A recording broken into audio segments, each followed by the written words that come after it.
Teman, ternyata alat tulis pulpen yang sering kita gunakan di sekolah untuk menulis cukup panjang loh prosesnya agar dapat berfungsi sebagai alat tulis yang nyaman. Segi bentuk pun perlu diperhatikan agar lebih trendy. Kalau yang warna-warni begini, wah, siapa coba yang gak tertarik? Di ruang mixing ini bodi pulpen pertama dibuat. Bahan baku yang digunakan berupa biji plastik seperti ini. Kemudian akan dimixing dengan pewarna.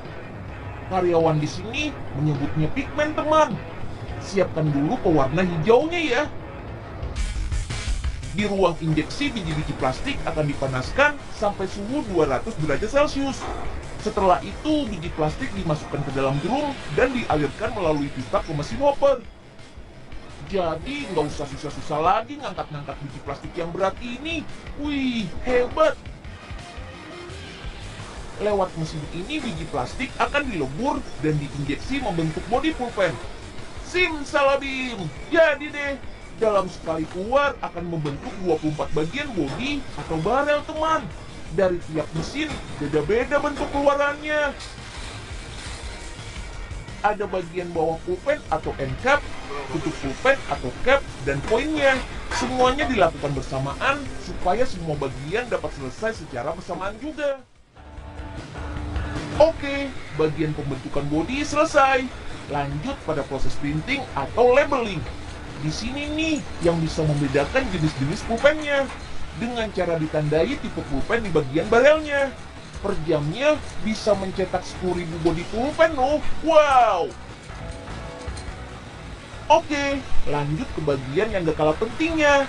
Iya, refillnya. Sebelumnya, proses pembuatan ujung pulpen atau disebut tip dilakukan di ruangan ini. Bahan baku berupa wire yang telah dipotong, kemudian dicuci, lalu dimasukkan ke mesin tip untuk dilubangi dan dibentuk sesuai jenis pulpennya. Wire yang telah dipotong disebutnya blank, teman. Ukurannya sudah seragam, yaitu 65 mm. Langsung saja deh, tuang ke mesin dan otomatis akan naik ke mesin tip untuk dilubangi. Karena proses pengeboran benda padat ini panas, jadi dibutuhkan bantuan oli sebagai pelumasnya. Makanya, tip akan keluar bersamaan dengan oli.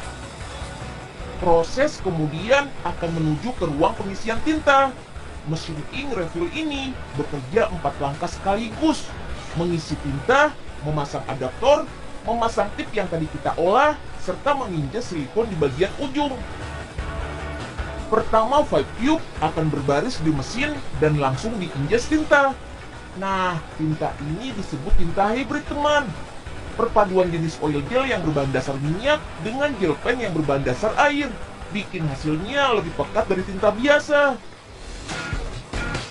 Kemudian adaptor dipasangkan di ujung 5 tube.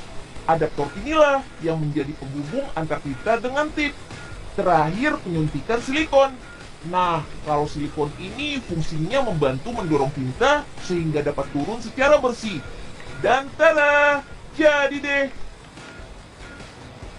Nah, di mesin centrifuge inilah tinta akan dipadatkan, sekaligus membuang udara yang ada di vacuum tube, serta membuat isi pulpen menjadi vakum. Jadi, jangan takut tinta tumpah ya, teman.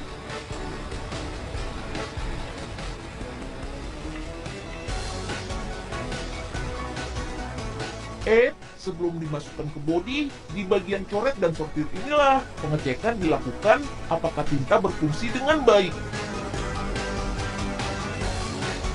Baru deh, ujung tip dilindungi dengan cairan berbahan dasar biji plastik. Hati-hati panas ya, teman. Cairan ini selain untuk melindungi tip, juga sebagai garansi kalau pulpen baru alias belum pernah digunakan.